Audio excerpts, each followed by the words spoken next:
Hello विद्यार्थी, कैसे हो? वेलकम। आपका पाठ नंबर 6 रासायनिक अभिक्रियाएं एवं उत्प्रेरक चल रहा है, जिसकी पिछली क्लास में मैंने आपके लिए एक प्रश्न लिखाया था कि रासायनिक समीकरण लिखने के चरण कौन कौन से हैं। रासायनिक समीकरण लिखने के चरण कौन कौन से हैं, और उन चरणों में मैं आपको 4 जो चरण थे, 4 चरणों की मैं व्याख्या कर चुका था। ध्यान देना, पिछली क्लास जो थी उसमें रासायनिक समीकरण लिखने के जो चरण थे उनके बारे में बता रहा था, और उनके 4 जो चरण थे उनके बारे में मैंने आपको समझा दिया। और लास्ट टॉपिक जब मैंने स्टॉपेज किया था उस समय आपको मैंने हिट एंड ट्रायल विधि, जिसको हम अनुमान विधि के नाम से जानते हैं। कौन सी विधि से? अनुमान विधि के नाम से। यानी किसी भी रासायनिक अभिक्रिया को क्या करती है? संतुलित करती है। यानी असंतुलित अभिक्रियाओं को संतुलित करने का जो कार्य करती है वो कौन सी विधि है? हिट एंड ट्रायल विधि। कौन सी विधि है? हिट एंड ट्रायल विधि, अनुमान विधि। इतना मैंने आपको बता दिया था कि LHS बराबर RHS कि जो बायां पक्ष है, कौन सा पक्ष है? बायां पक्ष है, जो वो दाएं पक्ष के कैसे होना चाहिए? बराबर होना चाहिए। आई बात समझ? अगला जो पॉइंट है 5वां, उसको ध्यान दे के समझना। अगले पॉइंट में इसमें बता रहा हूं कि समीकरण को संतुलित करने के बाद, ध्यान देना, समीकरण को हमने क्या कर दिया? संतुलित कर दिया। जो कैसे थे? असंतुलित जो समीकरण थे उनको हमने क्या कर दिया? संतुलित कर दिया। कौन सी विधि के द्वारा? हिट एंड ट्रायल विधि के द्वारा, जिसको हम अनुमान विधि के नाम से जानते हैं। कौन सी विधि के नाम जानते हैं? उनको अनुमान विधि के नाम से जानते हैं। ध्यान देना, समझना, कौन सी विधि के नाम से जानते हैं उन्हें? अनुमान विधि। तो देखिए, जैसे ही समीकरण को हम संतुलित कर देते हैं, संतुलित करने के बाद जो अभिकारक हैं और जो उत्पाद हैं उनकी भौतिक अवस्थाओं को कोष्टक में लिखा जाता है। उनकी जो भौतिक अवस्थाएं हैं, आप जानते हैं सामान्यतः पदार्थ की भौतिक अवस्थाएं 3 प्रकार की होती हैं। सामान्यतः नंबर 1 ठोस अवस्था होती है, नंबर 2 द्रव अवस्था होती है, और नंबर 3 गैस अवस्था। तो ठोस अवस्था होती है उसको किससे प्रेजेंट करते हैं? एस, सॉलिड, एस से। जो द्रव अवस्था होती है उसको एल से, यानी लिक्विड। और जो गैस अवस्था में होते हैं उनको जी से, यानी उनके जो अभिकारक हैं और उत्पादक हैं उनको कोष्टक में उनके भौतिक अवस्थाओं को हम क्या कर देते हैं? प्रदर्शित कर देते हैं। आई बात समझ में? ध्यान देना, समझना प्रिय छात्र छात्राओं कि समीकरण को संतुलित करने के बाद अभिकारक एवं उत्पादों की भौतिक अवस्थाओं को प्रदर्शित करने हेतु उनके साथ कोष्टक में ठोस के लिए क्या लिख देते हैं? S, solid. द्रव के लिए क्या लिख देते हैं? एल, यानी लिक्विड। और गैस के लिए क्या लिख देते हैं? जी लिख देते हैं। आई बात समझ? और यदि अभिकारक जलीय विलयन में है, कैसा है? जलीय विलयन। अभिकारक का मतलब समझ रहे हैं? अभिकारक हो, क्रियाकारक हो, अभिकर्मक हो, जो किसी रासायनिक अभिक्रिया को प्रारंभ कराते हैं, जो किसी रासायनिक अभिक्रिया को क्या कराते हैं? प्रारंभ कराते हैं या शुरू कराते हैं, या जो रासायनिक अभिक्रिया में क्या लेते हैं? भाग लेते हैं, उन्हें हम क्रियाकारक कहते हैं। और बनने वाले जो पदार्थ होते हैं उन्हें हम उत्पाद या क्रियाफल के नाम से जानते हैं। उत्पाद या क्रियाफल। आई बात समझ में? प्रोडक्ट भी उनको कह देते हैं। तो यदि अभिकारक जो हैं वो कैसे? जलीय विलयन में है। कैसे? जलीय विलयन। ध्यान देना, कैसे? जलीय विलयन के रूप में होते हैं, तो उन्हें AQ के रूप में लिखते हैं। किसे लिखते हैं? AQ। AQ जो होता है वो जलीय विलयन के लिए किसको प्रदर्शित करता है? AQ, जलीय विलयन को। आई बात समझ में? AQ के रूप में लिखते हैं। यानी AQ जो होता है, यदि अभिकारक या उत्पाद कौन से हैं? जलीय विलयन के रूप में, तो हम AQ के रूप में लिखते हैं। AQ मतलब जलीय। आई बात समझे? तो 2 पॉइंट आपको मैंने क्लियर कर दिए। तो इसको 5वां पॉइंट, 4 पॉइंट मैंने कल आपको लिखा दिए थे, ध्यान देना, पिछली क्लास में। और 5वां जो पॉइंट है उसको अब आप अपनी नोटबुक में नोट करो। तो ध्यान देना प्रिय छात्राओं, नोट करना 5वें पॉइंट को लिखो। समीकरण को संतुलित करने के बाद, कैसा करने के बाद? संतुलित। क्योंकि जो कैसे होते हैं? असंतुलित जो समीकरण होते हैं, अनबैलेंस समीकरण होते हैं, उनको हिट एंड ट्रायल विधि के द्वारा या अनुमान विधि के द्वारा क्या किया जाता है? संतुलित किया जाता है। क्योंकि मैंने आपको बताया था कि किसी रासायनिक अभिक्रिया में ना तो द्रव्यमान का निर्माण होता है, ना ही उसका विनाश। अतः तीर के जो चिन्ह होते हैं उनमें के दोनों ओर, यानी तीर के चिन्ह के दोनों ओर क्या होते हैं? एक ओर तो अभिकारक होते हैं बाईं ओर, और दूसरी तरफ दाईं ओर कौन से होते हैं? उत्पाद होते हैं। उनका संख्या कैसी होनी चाहिए, बराबर होनी चाहिए, यानी उनके परमाणु संख्या कैसी होनी चाहिए, बराबर होनी चाहिए। आई बात समझे। और इसको बराबर नहीं है तो हिट एंड ट्रायल विधि के द्वारा जो क्या है, अणुओं की जो संख्या होती है, दोनों तरफ की अणुओं की संख्या होती है, उसको घटा बढ़ाकर समीकरण को संतुलित किया जाता है। और रासायनिक समीकरण को अनुमान विधि के द्वारा संतुलित किया जाता है। तो नोट करना, समीकरण को संतुलित करने के बाद, ध्यान देना, समीकरण को संतुलित करने के बाद जो समीकरण है उनको क्या करते हैं, हम संतुलित करते हैं। और संतुलित करने के बाद अभिकारकों, किसकी, अभिकारकों, अभिकारकों के मैंने आपको 3 नाम बताए। अभिकारक कह लो इनको, क्रियाकारक भी कह सकते हैं, अभिकर्मक के नाम से भी जानते हैं। तो समीकरण को संतुलित करने के बाद अभिकारकों एवं उत्पादों, किसको, उत्पादों, जो उत्पाद होते हैं, उत्पादों, ठीक है ना, प्रोडक्ट जिसको बोलते हैं, अभिकारकों एवं उत्पादों की भौतिक अवस्था को, अभिकारकों एवं उत्पादों की भौतिक अवस्था को, कौन सी अवस्था को, भौतिक अवस्था को, क्यों, भौतिक गुणधर्म होते हैं पदार्थ के, और भौतिक अवस्था के आधार पर पदार्थ कितने प्रकार के होते हैं, 3 प्रकार के मैंने बताए थे। ठोस अवस्था होती है, द्रव अवस्था होती है, गैस अवस्था होती है। क्योंकि 2 अवस्थाएं और भी होती हैं, एक होती है प्लाज्मा, कौन सी अवस्था होती है, प्लाज्मा, और एक होती है बीईसी, बीईसी, बी से बॉस, बॉस एक वैज्ञानिक था, बीईसी, बॉस्ट आइंस्टीन कंडेंसेट, यानी boss Einstein condensate, 9th class में इसके बारे में आपने पढ़ा होगा, बीईसी, और एक प्लाज्मा। इस तरह पदार्थ की जो भौतिक अवस्थाएं होती हैं मूल रूप से 5 प्रकार की होती हैं, लेकिन सामान्यतः हम 3 ही अवस्थाएं पढ़ते हैं। आई बात समझ में।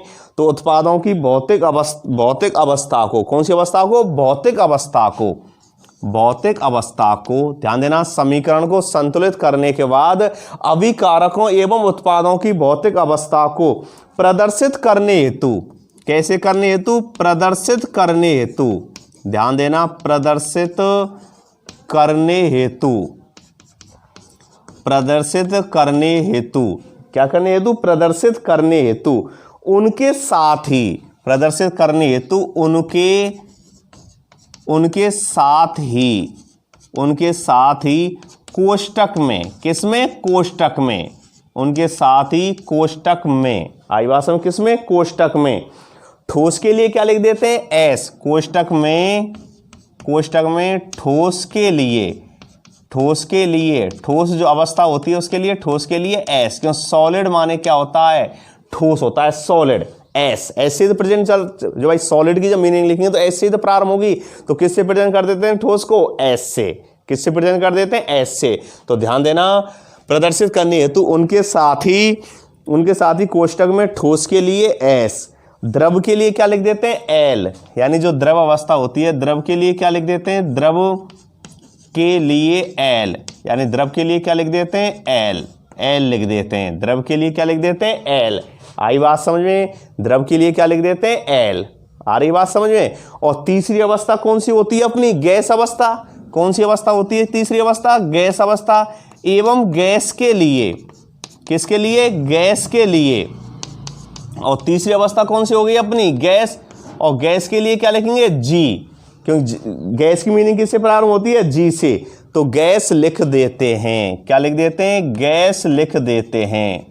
आई बात समझ में, बहुत महत्वपूर्ण बात मैंने आपको ये बताई, तो इसको समझ में आ गया होगा आपको अच्छी तरह से कि भाई ठोस के लिए एस, द्रव के लिए एल, और गैस के लिए जी लिख देते हैं। आई बात समझ में। और इसको एक उदाहरण से समझो आप, जैसे एक उदाहरण मैंने आपको बताया था कि भाई कोयला, सी, ठीक है ना, सी, आई बात समझ, कोयला हो गया, ये जब ऑक्सीजन के साथ अभिक्रिया करता है, किसके साथ अभिक्रिया करता है, ऑक्सीजन के साथ, ऑक्सीजन क्या हो गई, O2, और अभिक्रिया के बाद उत्पाद के रूप में क्या बना देता है, CO2, क्या बना देता है, CO2। अब देखिए समझना कि भाई जो कोयला था, मैंने आपको कोयले के 4 प्रकार बताए, एंथ्रेसाइट बताया था, एंथ्रेसाइट, बिटमनी होता है, लिग्नाइट होता है और पीट होता है। तो जैसे ही कोयले को आप जलाएंगे तो आपने देखा हो कोयले जलने पर क्या देता है, धुआं, और जो जलने पर धुआं दे दे उसमें क्या पाया जाता है, कार्बन, और कार्बन का प्रतीक क्या होता है, सी। लेकिन कार्बन जो है सी यानी कोयला जो है इसको जला रहे हैं किसकी उपस्थिति में, ऑक्सीजन की उपस्थिति में। अब देखो कोयला कौन सी अवस्था में होता है, ठोस अवस्था में तो होता है, सामान्यतः कौन सी अवस्था में होता है, ठोस। तो देखिए इसके लिए कोष्टक में क्या लिखते हैं, एस, क्या लिखते हैं, एस, क्योंकि ठोस के लिए क्या लिखते हैं, एस। आई बात समझे। अब ऑक्सीजन देखिए, ऑक्सीजन कौन सी अवस्था में होती है, ऑक्सीजन होती है अपनी गैस अवस्था में। कौन सी अवस्था में होती है, गैस अवस्था में। पढ़ा होगा वायुमंडल किसे कहते हैं, एक प्रश्न आपने बहुत छोटी क्लासों में पढ़कर आए होंगे साइंस में कि भाई वायुमंडल किसे कहते हैं। तो आपको बताया होगा कि पृथ्वी के चारों ओर, किसके चारों ओर, पृथ्वी के चारों ओर पाए जाने वाले वायु के आवरण को हम वायुमंडल कहते हैं। और वायुमंडल जो होता है विभिन्न प्रकार की गैसों का क्या होता है, सम्मिश्रण होता है। क्या होता है, सम्मिश्रण होता है, जिसमें 78% पढ़ा होगा आपने, 78% क्या होती है, नाइट्रोजन होती है, 21% क्या होती है, ऑक्सीजन होती है, और 0.03% क्या होती है, कार्बन डाइऑक्साइड होती है। इसके अलावा अल्प मात्रा में धूल के कण होते हैं, जलवाष्प होता है, हीलियम है, आर्गन है, क्रिप्टन है, आदि गैसें होती हैं। आई बात समझ में। तो उनमें गैसों का क्या एक अनुपात है। अब ऑक्सीजन जो है कौन सी अवस्था में, गैस अवस्था में तो होती है, जिसका ना आकार ना आकृति क्या होती है, निश्चित होती है, वही तो गैस अवस्थाएं होती हैं। तो ऑक्सीजन कौन सी अवस्था में हो गई, गैस अवस्था में, तो क्या लिख देंगे, जी। और कार्बन डाइऑक्साइड भी कौन सी अवस्था में होती है, जी, क्योंकि कार्बन डाइऑक्साइड भी कौन सी अवस्था में होती है, गैस अवस्था में ही होती है। आगे बात समझ में। तो देखिए समीकरण को संतुलित करने के बाद, अब यहां तो समीकरण संतुलित है ही है कि देखो अभिकारक में कै कार्बन है, एक, यहाँ उत्पाद में कितने कार्बन है, एक, ऑक्सीजन कितनी है, 2, इधर उत्पाद में ऑक्सीजन कितनी है, 2, तो LHS बराबर कैसे हो गए, RH। तो ये समीकरण संतुलित है ही है। अब समीकरण संतुलित के बाद अभिकारक और उत्पादों की क्या देखते हैं, भौतिक अवस्था। क्या देखते हैं, भौतिक अवस्था। और भौतिक अवस्थाओं को क्या करते हैं, कोष्टक में उनके साथ ही लिख देते हैं। जैसे ठोस के लिए S, द्रव के लिए L और गैस के लिए G। अब देखो कोयला जो था कैसी अवस्था में पाया जाता है, ठोस अवस्था में, तो उसके लिए हमने क्या लिख दिया, S लिख दिया। क्या लिख दिया, S लिख दिया। O जो है O2 क्या है, ऑक्सीजन। O2 का मतलब ऑक्सीजन, ऑक्सीजन क्या होती है, गैस, तो क्या लिख दिया, G। और CO2 भी क्या होती है, गैस। आई बात समझ में। अगला पॉइंट मैं आपको बता रहा हूं, छठवां, नोट करना अगला पॉइंट, बहुत महत्वपूर्ण है अगला पॉइंट भी। यदि अभिकारक, समझना, नोट करना, यदि अभिकारक, अभिकारक लिख लो, क्रियाकारक या अभिकर्मक एक ही अर्थ होता है। अभिकारक, अभिकारक, आई बात समझे। अभिकारक व उत्पाद जलीय विलयन के रूप में होते हैं। यानी यदि अभिकारक एवं उत्पाद, कौन से, उत्पाद, ध्यान देना, उत्पाद जलीय विलयन के रूप में, कौन से रूप में, जलीय विलयन। आई बात समझ, जलीय विलयन के रूप में होते हैं। नोट करना बात को, यदि अभिकारक एवं उत्पाद, अभिकारक एवं उत्पाद जलीय विलयन के रूप में, कौन से रूप में, जलीय विलयन के रूप में होते हैं, जलीय विलयन के रूप में होते हैं, के रूप में होते हैं। आई बात समझ, कौन से रूप में होते हैं, जलीय विलयन के रूप में। जलीय विलयन के रूप में क्या होते हैं, तो उसे किसके रूप में, AQ के रूप में लिखते हैं। जलीय विलयन के रूप में होते हैं तो उसे AQ तो उसे AQ के रूप में लिखते हैं, तो उसे AQ के रूप में लिखते हैं। आई बात समझ में। तो उसे किसके रूप में लिखते हैं, AQ के रूप में लिखते हैं। गौर देना, नोट करना इस बात को, बहुत महत्वपूर्ण आपको ये बात मैं बता रहा हूं कि यदि अभिकारक व उत्पाद जलीय विलयन के रूप में होते हैं तो हम AQ के रूप में लिख देते हैं। आई बात समझ, AQ मतलब जलीय विलयन। आई बात समझ में, ध्यान देना। जैसे एक उदाहरण के द्वारा समझिए आप कि CaO कैल्शियम ऑक्साइड, CaO क्या हो गया? कैल्शियम ऑक्साइड है, बिना बुझा हुआ चूना, कैल्शियम ऑक्साइड बिना बुझा हुआ चूना। जब ये जल के साथ क्रिया करता है, किसके साथ क्रिया करता है? जल के साथ, तो जल के साथ क्रिया करके बना देता है CaOH का होल 2, यानी बिना बुझा हुआ चूना। कैल्शियम ऑक्साइड जो होता है ना, ये जो सफेदी होती है कैल्शियम ऑक्साइड, ठीक है ना, कैल्शियम ऑक्साइड जो होता है ये बिना बुझा हुआ चूना होता है। ऐसे समझो कि भाई आप अपने मकानों पर सफेदी करना चाहते हैं, पुताई करना चाहते हैं, तो सफेदी कैल्शियम ऑक्साइड CaO आई बात समझ।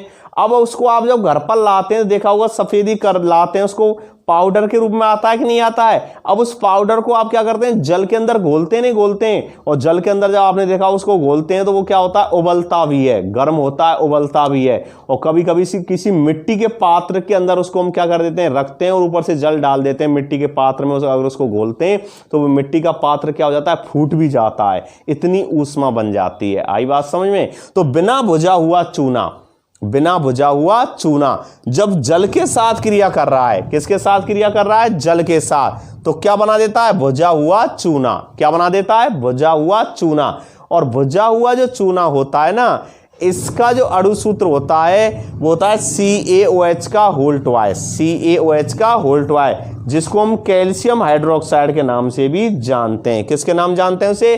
कैल्शियम हाइड्रोक्साइड के नाम से भी जानते हैं। यानी बिना बुझा हुआ चूना जब जल के साथ क्रिया करता है, किसके साथ क्रिया करता है? जल के साथ।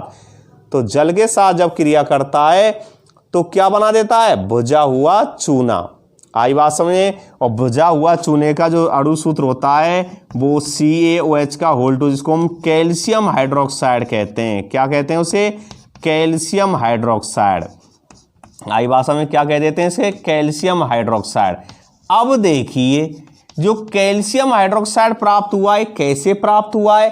कि जब हमने कैल्शियम ऑक्साइड कैसा है? ठोस है। सफेदी करने का जो टंटा आता है, सफेदी चूना जो होता है वो कैसा होता है? ठोस ही तो होता है, तो ठोस है S। और जलीय जल कैसा होता है? लिक्विड होता है L। भाई L है, द्रव के लिए क्या लिखते हैं? L लिखते हैं। लेकिन बना क्या है? जलीय विलयन। उसका घोल ही तो बना है कि भाई कैल्शियम ऑक्साइड को जो हमने किस में घोल दिया? जल में, तो उसका क्या हुआ है? कैल्शियम हाइड्रोक्साइड उसका क्या है? एक घोल ही तो प्राप्त हुआ है, उसका एक विलयन ही तो प्राप्त हुआ है। और विलयन जो होता है जलीय विलयन के रूप में प्राप्त होता है, उसे हम AQ के रूप में लिखते हैं। किसके रूप में लिखते हैं? AQ। तो कैल्शियम हाइड्रोक्साइड जो है वो कौन से रूप में? AQ। A और Q। आई बात समझ? AQ। बताइए किसकी समझ में नहीं आया? AQ। आई बात समझ में? बहुत महत्वपूर्ण बात मैंने आपको समझाई, गौर देना। यदि अभिकारक में उत्पाद जलीय विलयन के रूप में होते हैं तो उसे AQ के रूप में लिखते हैं। आई बात समझ? AQ के रूप में लिख देते हैं। कैल्शियम हाइड्रोक्साइड किसके रूप में हुआ है प्राप्त? में AQ के रूप में, जलीय विलयन, यानी इसको हम बुझा हुआ चूना, इसका सामान्य नाम है, इसका व्यापारिक नाम है बुझा हुआ चूना। जबकि कैल्शियम ऑक्साइड का जो सामान्य नाम है वो क्या है? बिना बुझा हुआ चूना। आई बात समझ में? नोट कर लेना इन बातों को। अब अगला पॉइंट जो है, अभिक्रिया उत्क्रमणीय होने पर, यानी ध्यान देना, समझना। अगला पॉइंट है आपका 7वां, रासायनिक अभिक्रियाएं लिखने के जो मैं चरण बता रहा हूं, रासायनिक समीकरण लिखने के चरण हैं, उनमें मैं आपको समझा रहा हूं। और अब 6 पॉइंट मैंने आपको समझा दिए, अगला पॉइंट मैं आपको बता रहा हूं, तो ध्यान देना, नोट करना। अभिक्रिया कौन सी? अभिक्रिया उत्क्रमणीय। अभिक्रियाएं 2 प्रकार की होती हैं प्रिय छात्राओं, एक होती है अनुत्क्रमणीय और एक होती है उत्क्रमणीय। इनके बारे में मैंने पहले भी बहुत कुछ व्याख्या की है। उत्क्रमणीय अभिक्रियाएं ऐसी रासायनिक अभिक्रियाएं जो दोनों दिशाओं में चलती हैं। दोनों दिशाओं में चलने मतलब जानते हैं आप, क्रियाकारक से क्या बन जाए? उत्पाद, उत्पाद से क्या बन जाए? क्रियाकारक। उन्हीं परिस्थितियों में, उन्हीं ताप दाबों में, जैसे जल से बर्फ, बर्फ से जल, कौन सी अभिक्रिया हो गई? उत्क्रमणीय अभिक्रिया। लेकिन दूध से दही का बनना, दूध से दही का बनना कौन सी अभिक्रिया है? अनुत्क्रमणीय अभिक्रिया। कौन सी अभिक्रिया है? अनुत्क्रमणीय अभिक्रिया। अनुत्क्रमणीय अभिक्रिया क्यों है? अनुत्क्रमणीय अभिक्रिया इसलिए है क्योंकि हम लाख कोशिश करें दही से पुनः दूध नहीं बना सकते, क्यों? दूध से दही बन गई और दही एक नया पदार्थ है। अब दही से पुनः हम दूध नहीं बना सकते किसी भी कीमत पर। तो ये नया पदार्थ बनाए कि नहीं बनाए, नया प्रोडक्ट बनाए। तो कौन सी अपक्रिया हो गई? अनुत्क्रमणीय, जो केवल एक ही दिशा में चलती हैं। आई बात समझ? कैसे चलती हैं? एक ही दिशा में चलती हैं। आई बात समझ में? तो ध्यान से इस बात को समझो, नोट करो फिर ये छात्राओं। अभिक्रियाएं उत्क्रमणीय होने पर, अभिक्रियाएं उत्क्रमणीय होने पर, अभिक्रियाएं उत्क्रमणीय होने पर उसे दोहरे तीर के निशान, आई बात समझ में? अभिक्रियाएं उत्क्रमणीय होने पर उसे दोहरे तीर के निशान, ठीक है ना? और इसको मैं आपको कोष्टक में निशान बना ही देता हूं और क्लियर हो जाए। इस तरह दोहरे तीर के निशान के द्वारा प्रदर्शित करते हैं, के द्वारा क्या करते हैं? उसे प्रदर्शित करते हैं। तीर के निशान के द्वारा क्या करते हैं? प्रदर्शित करते हैं। आई बात समझ में? प्रदर्शित करते हैं, ठीक है ना? प्रदर्शित करते हैं। और ये तीर के निशान जो होते हैं, ध्यान देना, ये तीर के निशान जो होते हैं, ये तीर के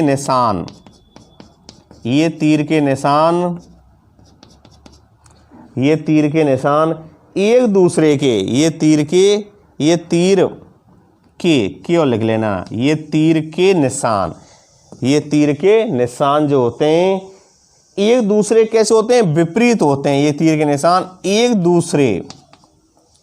दूसरे के विपरीत होते हैं। एक दूसरे कैसे होते हैं? विपरीत होते हैं। विपरीत हैं कि नहीं है? चित्र कोष्टक में जो मैंने इसका बनाया है लेखा चित्र देखो, ये इस तरह और ये इस तरह, विपरीत हैं कि नहीं है? तो ये अग्र को बता रहा है और ये किसको बता रहा है? पक्ष को बता रहा है। जैसे माना जल से बर्फ, अग्रभाग हो गया। अब बर्फ से पुनः क्या आ रही है? जल बन रहा है, तो कौन सा हो गया? पक्ष भाग हो गया, पक्ष अपक्रियाएं हो गई। आई बात समझ में? तो इस तरह दोहरे तीर के निशान के द्वारा प्रदर्शित करते हैं। और ये तीर के निशान एक दूसरे कैसे होते हैं? विपरीत होते हैं। आई बात समझ में? नोट कर लेना इस बात को। अगला जो पॉइंट है, अगला पॉइंट नोट करना, अभिक्रिया संपन्न होने के लिए 8वां पॉइंट है आपका, नोट करना कि भाई अभिक्रिया जो हो रही हैं और अभिक्रियाएं संपन्न कब होती हैं? अभिक्रियाएं संपन्न उस समय मानी जाती हैं जब यानी क्रियाकारक से क्या बन जाए? उत्पाद बन जाएं। क्या बन जाएं? उत्पाद प्राप्त हो जाए, हमें प्रोडक्ट प्राप्त हो जाए, क्रियाफल प्राप्त हो जाए, तब अभिक्रियाएं संपन्न मानी जाती हैं। तो अभिक्रियाएं संपन्न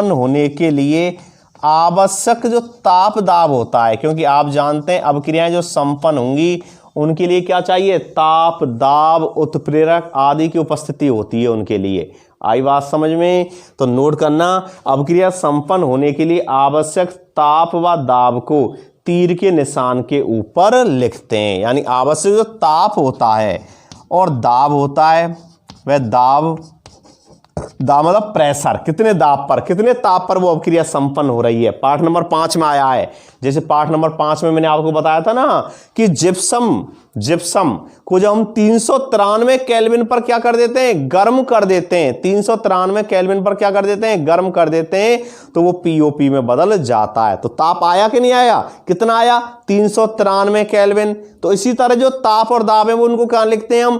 तीर के निशान के ऊपर। आई बात समझ में? तो नोट कर लेना पॉइंट को। अभिक्रियाएं संपन्न होने के लिए आवश्यक ताप व दाब को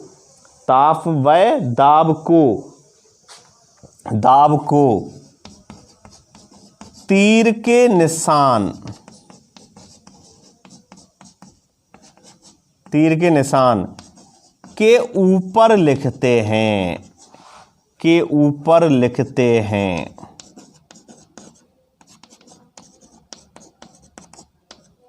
के ऊपर लिखते हैं, अभिक्रियाएं संपन्न होने के लिए आवश्यक ताप व दाब को तीर के निशान के ऊपर लिखते हैं।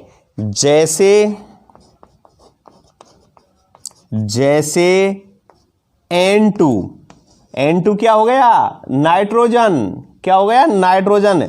और जब ये हाइड्रोजन के साथ अभिक्रिया करती है, किसके साथ अभिक्रिया करती है, हाइड्रोजन के साथ, तो अभिक्रिया करने के बाद, क्या करने के बाद, अभिक्रिया करने के बाद ये अमोनिया बना देती है। क्या बना देती है, अमोनिया, NH3। बैलेंस के लिए 3 लगा देना, क्या लगा देंगे, बैलेंस के लिए क्या लगा देंगे, 3 लगा देंगे। तो अमोनिया का निर्माण हुआ है। अब देखो नाइट्रोजन भी क्या है प्रिय छात्राओं, गैस, हाइड्रोजन भी क्या है, गैस, और जो अमोनिया का निर्माण हुआ है NH3, अमोनिया का अणु सूत्र क्या होता है, NH3, अमोनिया, ये भी क्या है, गैस। लेकिन इसके लिए ताप, कितने ताप पर होती है अभिक्रिया, 773 केल्विन पर। तो देखो 773 केल्विन को क्या लिख देते हैं, तीर के निशान के ऊपर 773 केल्विन, और दाब कितने पर, 200 ATM। ATM मतलब है मानक वायुमंडलीय दाब होता है, यानी एटॉमिक मास, एटॉमिक जो होता है इसका, यानी मानक वायुमंडलीय दाब होता है। ATM का मतलब मानक वायुमंडलीय दाब। वो कितने दाब पर, 200 पर, कितने पर, 200 पर। आई बात समझ में, 200 पर। तो ध्यान देना, दाब कितना है, दाब कितना है, 200 ATM। वो ATM नहीं पैसे निकालने वाला, ये ATM दाब से संबंधित है, मानक वायुमंडलीय दाब से संबंधित है ये। आई बात समझ, तो कितने दाब पर, 200 पर, और कितने तापमान पर, 773। तो इसको आप ऊपर भी लिख सकते हैं, ऑब्लिक लगा के भी लिख देना। आई बात समझ, दाब को 200 ATM। आई बात समझ में। तो ध्यान देना, अभिक्रिया संपन्न होने के लिए जो आवश्यक ताप दाब जो होते हैं उनको तीर के निशान के ऊपर लिखा जाता है। आई बात समझ में। तो ये आपके कितने पॉइंट हो गए, 8। कितने हो गए, 8। 4 पॉइंट मैंने पहले आपको बताए थे पिछली क्लास में, और 4 पॉइंट आपको मैंने आज समझाए। अब इसके 2 पॉइंट और हैं, तो इनको नोट कर लेना। अब इसको कितने पॉइंट हो गए, 8। अगला पॉइंट जो है, ठीक है ना, जो उत्प्रेरक होते हैं, उत्प्रेरक जानते हैं, उत्प्रेरक का मतलब होता है जो किसी रासायनिक अभिक्रिया के वेग को या तो बढ़ा देते हैं या क्या कर देते हैं, घटा देते हैं, और स्वयं कैसे रहते हैं, अपरिवर्तनशील रहते हैं। क्या कहलाते हैं, उत्प्रेरक कहलाते हैं। जो किसी रासायनिक अभिक्रिया के वेग को क्या कर देते हैं, या तो बढ़ा देते हैं या वेग को क्या कर देते हैं, घटा देते हैं। पूरा विस्तार आएगा आगे। और स्वयं कैसे रहते हैं, अपरिवर्तनशील रहते हैं। बायोलॉजी में उत्प्रेरक, बायोलॉजी में इनको एंजाइम कह देते हैं। यही कार्य बायोलॉजी में कौन करता है, एंजाइम करते हैं। आई बात समझ में। और अपनी केमिस्ट्री में इनको क्या कह देते हैं, उत्प्रेरक। आई बात समझ में। तो ध्यान देना, उत्प्रेरक के बारे में पूरा विस्तार है सिलेबस में, पार्ट नंबर 6 में आपका जो चल रहा है, तो इसको पूरा विस्तार में बाद में कराऊंगा। आप फिलहाल में समझो उत्प्रेरक किसे कहते हैं, जो किसी रासायनिक अभिक्रिया के वेग को क्या कर देते हैं, बढ़ा देते हैं। क्या कर देते हैं, बढ़ा देते हैं। आई बात में, यानी वे पदार्थ जो किसी रासायनिक अभिक्रिया वेग को क्या कर देते हैं, बढ़ा देते हैं या घटा देते हैं, परंतु स्वयं कैसे रहते हैं, अपरिवर्तनशील रहते हैं, उत्प्रेरक कहलाते हैं। आई बात समझे। अब जो उत्प्रेरक जो होते हैं, अभिक्रिया में काम आने वाले जो उत्प्रेरक होते हैं, इनको भी तीर के निशान के ऊपर क्या होता है, लिखा जाता है। तो पॉइंट नोट करना, ध्यान देना प्रिय छात्र छात्राओं। और पॉइंट अपना नवा पॉइंट है, नोट करना नवा पॉइंट को, कि अभिक्रिया में, किसमें, अभिक्रिया में, अभिक्रिया में, अभिक्रिया में, अभिक्रिया में काम आने वाले, अभिक्रिया में काम आने वाले, काम आने वाले, अभिक्रिया में काम आने वाले उत्प्रेरक को, किसको, उत्प्रेरक, काम आने वाले उत्प्रेरक को, उत्प्रेरक को तीर के निशान, किसके, तीर के निशान जो होता है ना, तीर के निशान, अभिक्रिया में काम आने वाले उत्प्रेरक को तीर के निशान के ऊपर लिखा जाता है। तीर के निशान के ऊपर, के ऊपर लिखा जाता है, के ऊपर लिखा जाता है। आई बात समझ में, ऊपर लिखा जाता है। अभिक्रिया में काम आने वाले उत्प्रेरक को तीर के निशान के ऊपर लिखा जाता है। और इसमें एक अभिक्रिया बताई गई है कि भाई जो एथीन है, एथीन का अणुसूत्र होता है CH2 डबल बॉन्ड CH2। ये क्या हो गई? एथीन हो गई। एथीन जब हाइड्रोजन के साथ क्रिया करती है, किसके साथ क्रिया करती है? हाइड्रोजन के साथ क्रिया करती है, तो क्या बना देती है फिर ये छात्राओं? ये एथेन का निर्माण कर देती है। किसका निर्माण कर देती है? एथेन का। Ethane CH3 single bond CH3 किसकी उपस्थिति में? निकेल उत्प्रेरक की उपस्थिति में। किसकी उपस्थिति में? निकेल उत्प्रेरक की उपस्थिति में। आई बात समझ में कि भाई अभिक्रिया में काम आने वाले उत्प्रेरक को कहां लिखा है हमने? तीर के निशान के ऊपर लिखा है। कहां लिखा है? तीर के निशान के ऊपर लिखा है। आई बात समझ? एथीन जब हाइड्रोजन के साथ क्रिया करती है तो क्या बना देती है? एथेन बना देती है। आई बात समझ? एथेन। ओके, अगला जो पॉइंट है, आई बात में वही बात हो गई ना, जब ताप और दाब को कहां लिख रहे हैं? तीर के निशान के ऊपर। ऐसे ही उत्प्रेरक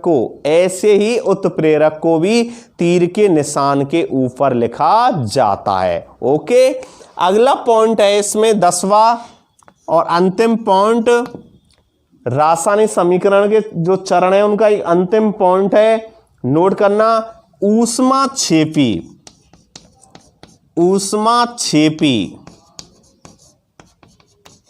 व ऊष्माशोषी।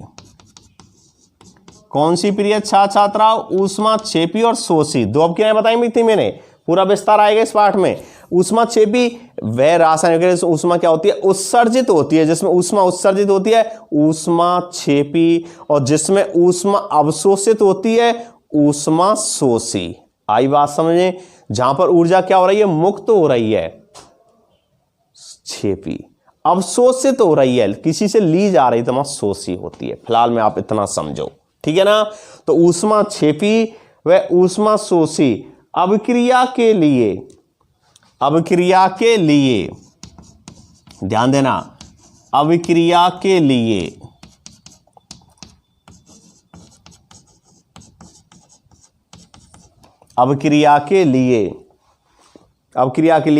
उत्पाद के साथ, किसके साथ? उत्पाद के साथ, जो प्रोडक्ट प्राप्त हुए उत्पाद के साथ क्रमशः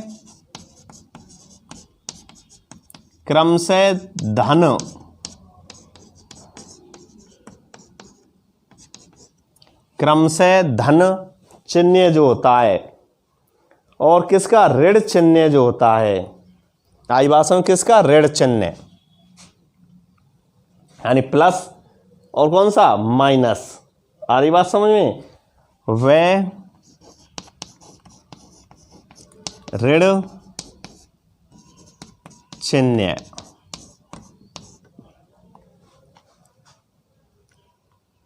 लगाकर ऊष्मा की मात्रा को लिखा जाता है। ऋण चिन्ह लगाकर ऊष्मा की मात्रा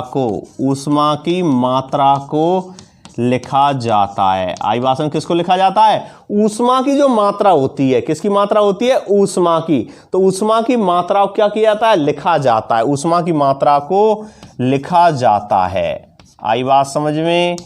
और इस बात को आप नोट कर लेना। और दो उदाहरण से मैं आपको समझा रहा हूं, तो दोनों उदाहरणों से और अच्छी तरह से समझ में आ जाएगी। बोर्ड को साफ कर देते हैं इसको, तो देखना समझना। ऊष्माक्षेपी अभिक्रिया होती है, इसमें प्लस, ऊष्मा उत्सर्जित होती है तो क्या आएगा? प्लस आएगा। और शोषी में क्या होता है? माइनस। किसी से आप कोई चीज लेते हैं तो क्या हो जाते हैं? उसके रेडी नहीं हो जाते हैं क्या? उसके क्या हो जाएंगे? हम रेडी हो जाएंगे। तो वही बात है, ऊष्माक्षेपी के लिए प्लस आता है और शोषी के लिए क्या आता है? माइनस आता है। कैसे? सुनिए एक उदाहरण के द्वारा कि भाई N2 क्या है? नाइट्रोजन प्लस H2 क्या है? हाइड्रोजन। क्या बना रहे हैं? अमोनिया बना रहे हैं। और अभिक्रिया बैलेंस के लिए क्या लगा देंगे? यहाँ 3। और इधर भी क्या है? ये गैस है। अभी मैंने अभिक्रिया बताई थी, 773 केल्विन और 200 ATM दाब पर, ठीक है ना? अब इसमें से क्या होता है? यानी 10.5 किलो कैलोरी प्रति मोल क्या निकलती है? ऊर्जा निकलती है। तो क्या लगाते हैं? प्लस। प्लस 10, कितनी 10 किलो कैलोरी प्रति मोल। आई समझ में, 10 किलो कैलोरी प्रति मोल, किलो कैलोरी KCAL, ठीक है ना, प्रति मोल, मोल को लिख लेना MOLE, ई और लगा लेना। आई बात समझ।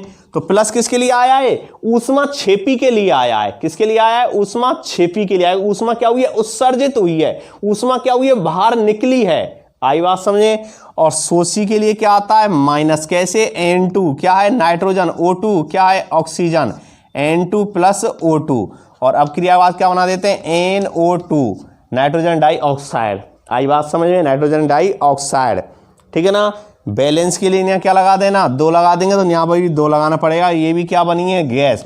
लेकिन इसमें क्या होती है, ऊष्मा क्या होती है, अवशोषित होती है, ली जाती है। तो क्या आता है, -21.6, कितनी ऊष्मा ली जाती है, 21.6 किलो कैलोरी प्रति मोल। आई बात समझ, प्रति मोल। बताओ किसकी समझ में नहीं आया। यानी ध्यान देना, समझना बहुत अच्छी तरह से। मैं बताया, ऊष्मा छेपी है तो प्लस, शोषी है तो माइनस, को किसी से ऊष्मा क्या की जाती है, अवशोषित की जाती है।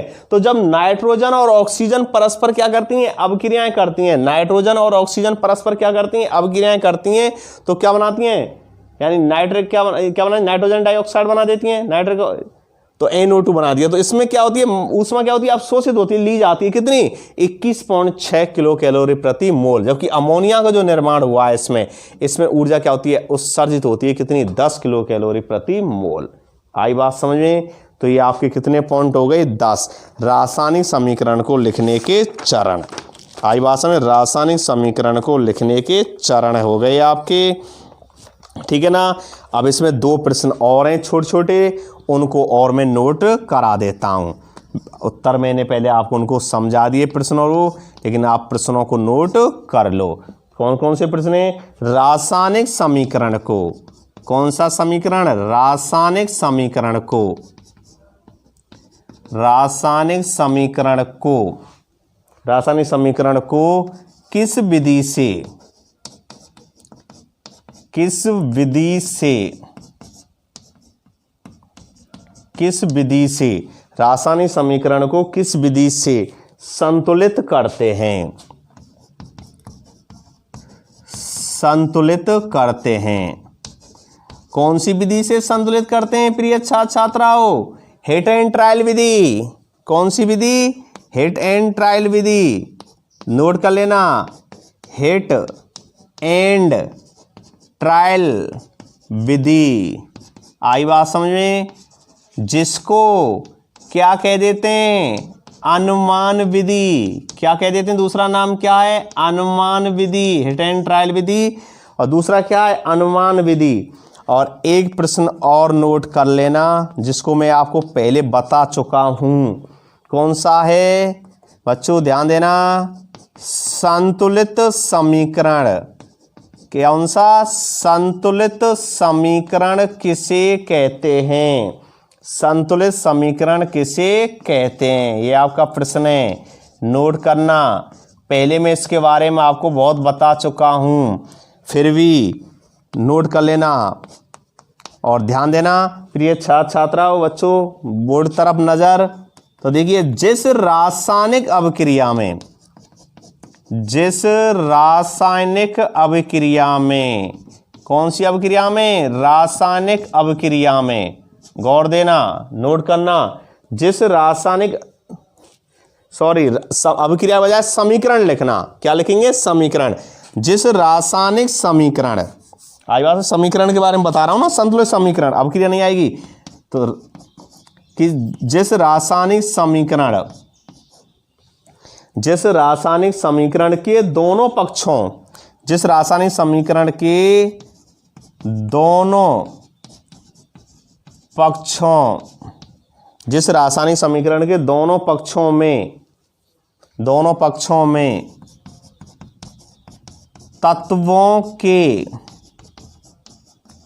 तत्वों के परमाणु, जिस रासायनिक समीकरण के दोनों पक्षों में तत्वों के परमाणु की संख्या बराबर होती है, तत्वों के परमाणु की संख्या कैसी होती है, बराबर होती है, संख्या बराबर होती है, यानी LHS बराबर RHS, बायां पक्ष बराबर दायां पक्ष, आई बात समझ में, बराबर होती है। कैसी होती है, बराबर होती है। आई बात समझ में कि जिस रासायनिक समीकरण के दोनों पक्षों में तत्वों के परमाणु संख्या कैसी होती है, बराबर होती है, उसे क्या कह देते हैं प्रिय छात्राओं, उसे संतुलित समीकरण कहते हैं। और अगर बराबर नहीं है तो कैसा है, असंतुलित समीकरण।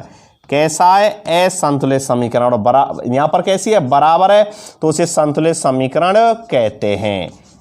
बहुत महत्वपूर्ण बात, जिस रासायनिक समीकरण के दोनों पक्षों में तत्वों के परमाणुओं की संख्या कैसी होती है, इक्वल होती है, बराबर होती है, समान होती है, उसे हम संतुलित समीकरण कहते हैं। कौन सा समीकरण कहते हैं, उसे संतुलित समीकरण कहते हैं।